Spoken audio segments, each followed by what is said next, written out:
بسم اللہ الرحمن الرحیم نحمدہ ونصلی علی رسولہ الکریم۔ پوری دنیا کے میرے مسلمان بھائیوں، ماؤں، بہنوں، بیٹیوں، سننے والے حضرات، السلام علیکم ورحمۃ اللہ وبرکاتہ۔ آج آپ حضرات کی خدمت میں ایک بہت ہی حساس موضوع پر گفتگو کرنا چاہ رہا ہوں، اور ایک بہت زبردست واقعہ اس ضمن میں عرض کروں گا۔ دیکھیں، کوئی بھی مسلمان ہے، کتنا بھی گناہگار ہے، فاسق ہے، فاجر ہے، شرابی ہے، زانی ہے، انتہائی گناہوں میں ڈوبا ہوا ہے، اس کے پاس ایک ہی سہارا ہے، سید الاولین والآخرین، محبوب رب العالمین، حضور سرور کائنات صلی اللہ علیہ وسلم کی شفاعت کا۔ جیسا بھی مسلمان ہو، وہ یہ سوچتا ہے، سمجھتا ہے کہ میں جیسا بھی ہوں، کیسا بھی ہوں، لیکن امید ہے اللہ تعالیٰ کی فضل و کرم سے قیامت کے دن مجھے نبی پاک صلی اللہ علیہ وسلم کی شفاعت مل جائے گی۔ اسی پر ایک بہت بڑے شاعر گزرے ہیں، اختر شیرانی۔ ان کا عشق رسول صلی اللہ علیہ وسلم کا ایک زبردست واقعہ عرض کرتا ہوں آپ حضرات کی خدمت میں۔ پوری دنیا کے ان گستاخان رسول صلی اللہ علیہ وسلم کو پیغام دینا چاہتا ہوں کہ دیکھو، مسلمان غریب ہے، مسلمان گناہگار ہے، مسلمان کمزور ہے، لیکن اگر مسلمانوں کے نبی، مسلمانوں کے رسول حضرت محبوب صلی اللہ علیہ وسلم کے بارے میں کسی بھی غیر مسلم نے، کسی بھی شخص نے، مرد ہو یا عورت، امیر ہو یا غریب، کالا ہو یا گورا، کہیں کا بھی ہو، کسی بھی خطے کا ہو، اگر بد زبانی کرے گا، بد کلامی کرے گا، مسلمان اپنا سب کچھ قربان کر کے، حتیٰ کہ جان بھی دے دے گا، لیکن اپنے محبوب صلی اللہ علیہ وسلم کی عزت و ناموس کے لیے اس سے ضرور بدلہ لے گا۔ یاد رکھیں، مسلمان کو سب کچھ برداشت ہے، لیکن اپنے نبی محترم، خاتم النبیین، سید الاولین والآخرین، حضرت رسول کریم صلی اللہ علیہ وسلم پر جو حملے کیے جاتے ہیں، ان کی ذات بابرکات پر، ان کی نبی کریم صلی اللہ علیہ وسلم کی سیرت پر، ان کی صورت پر، ان کی ذات پر، ان کے بارے میں کوئی بھی نازیبہ کلمات، یہ مسلمان کو برداشت نہیں ہے۔ اختر شیرانی ایک بلانوش شرابی، محبت کا سخنور، رومان کا تاجور تھا۔ لاہور کے ایک مشہور ہوٹل میں ایک دفعہ چند کمیونسٹ نوجوانوں نے، جو بلا کے ذہین تھے، رومانوی شاعر اختر شیرانی سے مختلف موضوعات پر بحث چھیڑ دی۔ وہ بلانوش تھے، شراب کی 2 بوتلیں اپنے حلق میں اونڈیل چکے تھے، ہوش و حواس کھو چکے تھے، تمام بدن پر رعشہ طاری تھا، حتیٰ کہ الفاظ بھی ٹوٹ ٹوٹ کر زبان سے نکل رہے تھے۔ ادھر اختر شیرانی کی انا کا شروع ہی سے یہ عالم تھا کہ اپنے سوا کسی کو مانتے ہی نہیں تھے۔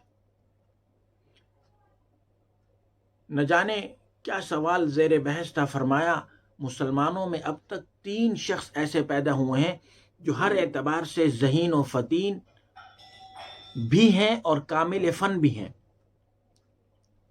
پہلے ابو الفضل، دوسرے اسد اللہ خان غالب، اور تیسرے ابو الکلام آزاد۔ شاعر وہ شاذ ہی کسی کو مانتے تھے۔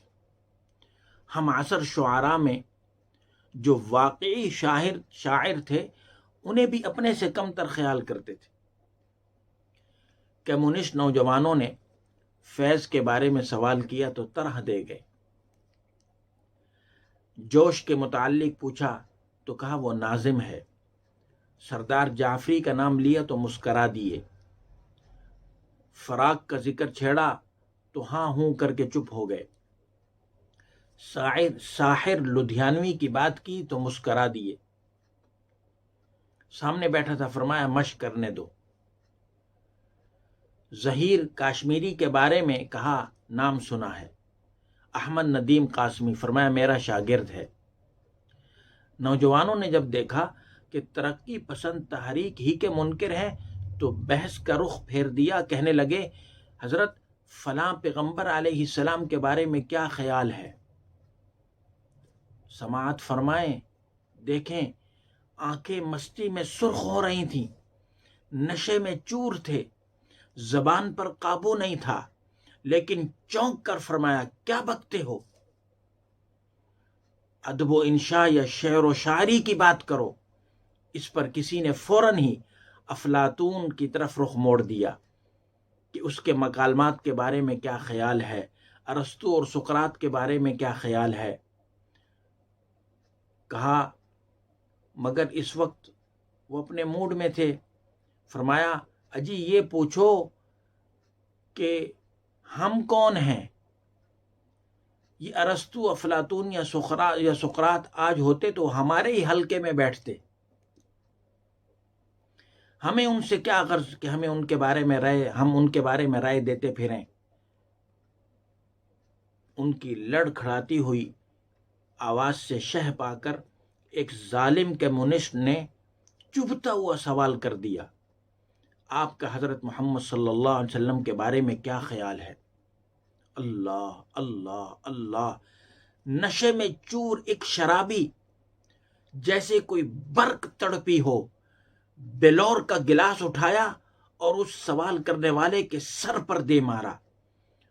بدبخت ایک عاصی سے سوال کرتا ہے، ایک روسیا سے پوچھتا ہے، ایک فاسق سے کیا کہلوانا چاہتا ہے۔ غصے میں تمام بدن کانپ رہا تھا، اچانک رونا شروع کر دیا، حتیٰ کہ ہچکیاں بند گئیں۔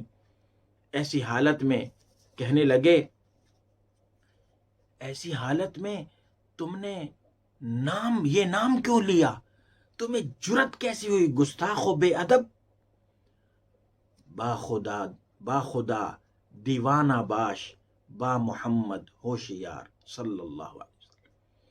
اس شریر سوال پر توبہ کرو، میں تمہارے خبث باطن کو سمجھتا ہوں۔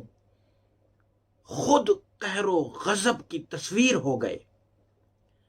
اس نوجوان کا حال یہ تھا کہ کاٹو تو بدن میں لہو نہیں، کاٹو تو بدن میں لہو نہیں۔ اس نے بات کو موڑنا چاہا مگر اختر کہاں سنتے تھے، اسے محفل سے نکال دیا، پھر خود بھی اٹھ کر چل دیے۔ ساری رات روتے رہے اور کہتے تھے یہ لوگ اتنے بے باک ہو گئے ہیں کہ ہمارا آخری سہارا بھی ہم سے چھیننا چاہتے ہیں۔ میں گناہگار ضرور ہوں لیکن یہ ہمیں کافر بنانا چاہتے ہیں، کافر بنا دینا چاہتے ہیں۔ پھر توبہ کی، ساری زندگی اچھی گزاری اور نبی پاک صلی اللہ علیہ وسلم کی مدح میں، آپ کی منقبت میں، آپ کی شان میں ایک نظم بھی لکھی۔ اس کا پہلا اور آخری شعر سنا کر اپنی بات ختم کرتا ہوں۔ ساری دنیا کے گستاخوں کو پیغام بھی دینا چاہتا ہوں۔ پہلے آپ کو شعر سنا دوں۔ انہوں نے کہا، اگر اے نسیم سحر تیرا ہو گزر دیار حجاز میں، اگر اے نسیم سحر تیرا ہو گزر دیار حجاز میں، چشم نم کا سلام کہنا حضور بندہ نواز میں، چشم نم کا سلام کہنا حضور بندہ نواز میں۔ آخری شعر فرمایا، کروں نظر نغمہ جاں فضاں میں، کہاں ہے اختر بے نوا، کروں نظر نغمہ جاں فضاں میں، کہاں ہے اختر بے نوا، کہ سوائے نالائے دل نہیں ہے میرے دل کے غمزدہ ساز میں۔ اس لیے پوری دنیا کے گستاخوں، پوری دنیا کے میرے محبوب کریم صلی اللہ علیہ وسلم کے دشمنوں، یاد رکھو جب ایک شرابی اپنے نبی کی گستاخی کو برداشت نہیں کر سکا تو پھر جو لوگ شرابی نہیں ہیں، گناہگار نہیں ہیں، ہر وقت عشق رسول میں غرق ہیں اور اللہ کے محبوب ہیں، وہ کہاں یہ بات برداشت کریں گے؟ ایسی نازیبا کلمات زبان سے نہ نکالو۔ یاد رکھو مسلمان اپنا مال، اپنی جان، اپنی اولاد، اپنا سب کچھ قربان کرنے کے لیے تیار ہے، لیکن اپنے نبی پاک صلی اللہ علیہ وسلم کی گستاخی کو برداشت کرنے کے لیے تیار نہیں ہے۔ باز آ جاؤ۔ اگر مسلمان کمزور ہے بالفرض، کچھ کر نہیں سکتا، تم تک پہنچ نہیں سکتا، اللہ کی ذات اوپر بیٹھی ہوئی ہے۔ اللہ تو اپنے محبوب صلی اللہ علیہ وسلم سے اتنی محبت کرتے ہیں، اگر اللہ نے اپنے محبوب صلی اللہ علیہ وسلم کو نہ بنانا ہوتا تو دنیا نہ بناتے۔ اپنے اللہ تعالیٰ کسی بھی مخلوق کو تم پر مسلط کر سکتے ہیں۔ باز آ جاؤ، باز آ جاؤ، ورنہ ایک وقت آئے گا تمہارا کوئی نام لینے والا بھی انشاءاللہ نہیں ہوگا، اور میرے محبوب صلی اللہ علیہ وسلم کا نام تو ورفعنا لک ذکرک بہت بلند ہے۔ ہر آن، ہر گھڑی، ہر جگہ پر میرے محبوب صلی اللہ علیہ وسلم کا تذکرہ ہوتا رہے گا۔ اللہ ہمیں نبی پاک صلی اللہ علیہ وسلم کی سچی محبت نصیب فرما دے۔ السلام علیکم ورحمۃ اللہ وبرکاتہ۔